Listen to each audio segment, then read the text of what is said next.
Hey guys, Fox Carolina First Alert Chief Meteorologist Kendra Kent here. So let a couple of you hop on and we're going to talk about some first alert weather days that were just issued for our area because of the fact that we're looking ahead to Saturday and Sunday with more chances of winter weather. Now this system actually looks a little bit more intense, if you will. So we're going to go a little more in depth, but again, there's not a whole lot that we can really pinpoint and forecast at this point, but we want to make sure to bring you the first alert because I'm already getting asked by folks, should I be traveling over the weekend? And, should we cancel this, cancel that?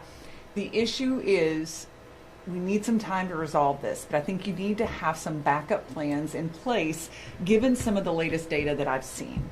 So here's a look at what we're looking at for these first alert weather days. Saturday and Sunday, snow and ice are both possible.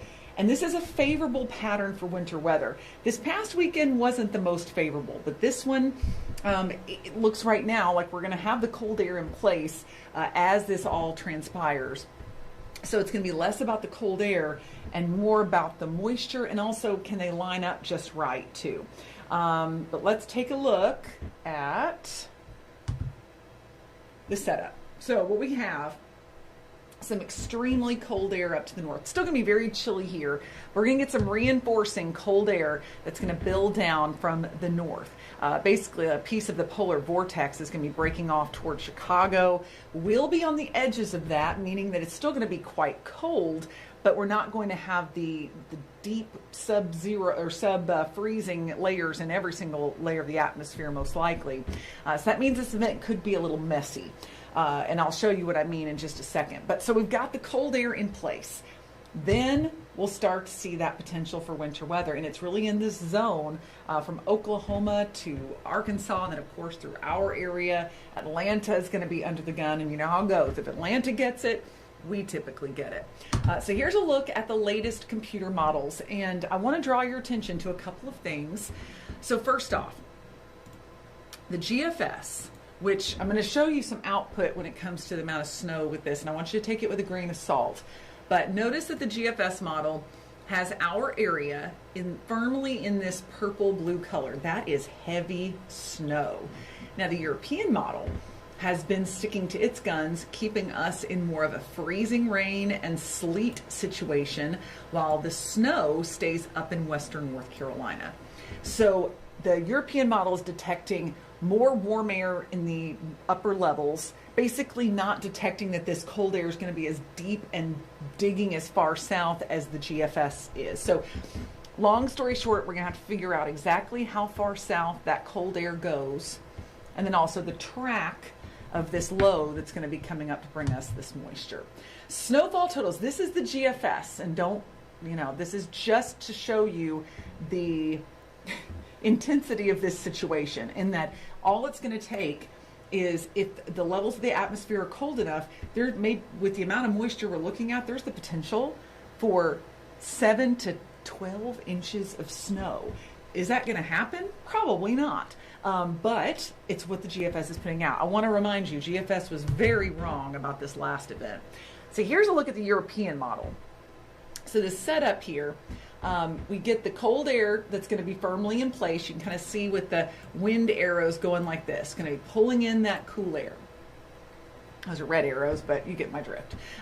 So the cold air is going to be coming in, and then we've got this snow and wintry mix coming. Now, will we be on the edge of the cold air? Will the deep cold air be in place to produce snow?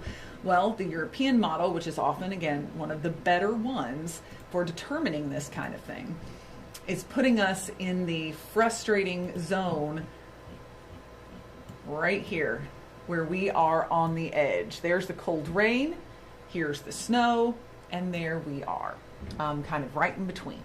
So that's what we're going to be watching and monitoring over the next several days. Again, forecasting those temperatures and the different levels of the atmosphere. The track of the low as well is going to be huge. Timing, the big thing too here to pay attention to. This is going to be arriving Saturday afternoon into the evening. Now that timing could change, but that's been pretty consistent. So it looks like Saturday night into Sunday morning will be the worst on the roads if this winter weather is to come to fruition. So just know that that we still have a lot to really kind of muddle through with this forecast.